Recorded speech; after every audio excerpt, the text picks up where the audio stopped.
minimum of one, and then after that we build it up accordingly. Now that is a foundation of threat and risk.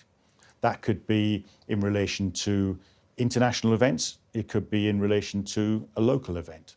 It could be based purely on the geography of where you're going and how many protection officers you feel you need to have a successful day. So it's constantly a sliding process as to how many you get. But when I was in Royals Protection, we had about 107 protection officers across the board, which when you compare that to the Secret Service at that time, which is about 4,500 strong, things done in a slightly different way.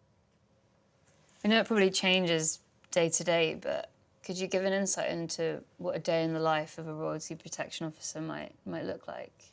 Yeah, I mean, a day in the life of a protection officer varied.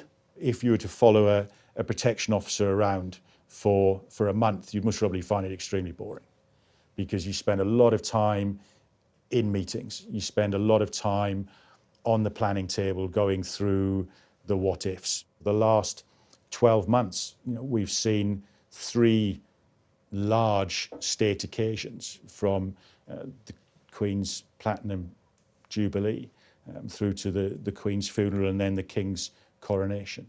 None of that was just thrown together.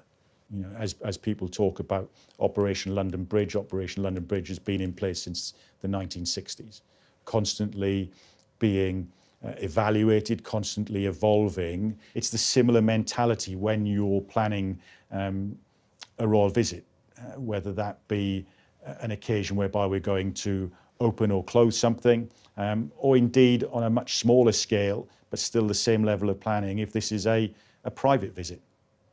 A protection officer's day is actually months worth of planning to get to that point. But sometimes as a protection officer, certainly working with younger members of the royal family, that's when you get to push your skills most probably to the boundaries, because a lot of that planning will go out the window. It's just not possible. We could be looking at a weekend in London, and certainly when Prince William and Harry were younger and in their informative years, very similar to lots of other people of that age, we would say, what's happening this weekend?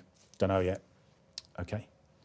Any idea? No, waiting on a phone call, which, on a Friday and Saturday evening, a lot of other younger people are also in exactly the same position. Oh, we may be going to the cinema, we may be going to this restaurant, we may be going to this pub for a drink, I may be going to my friend's house. And then you get the phone call, no, I'm going out.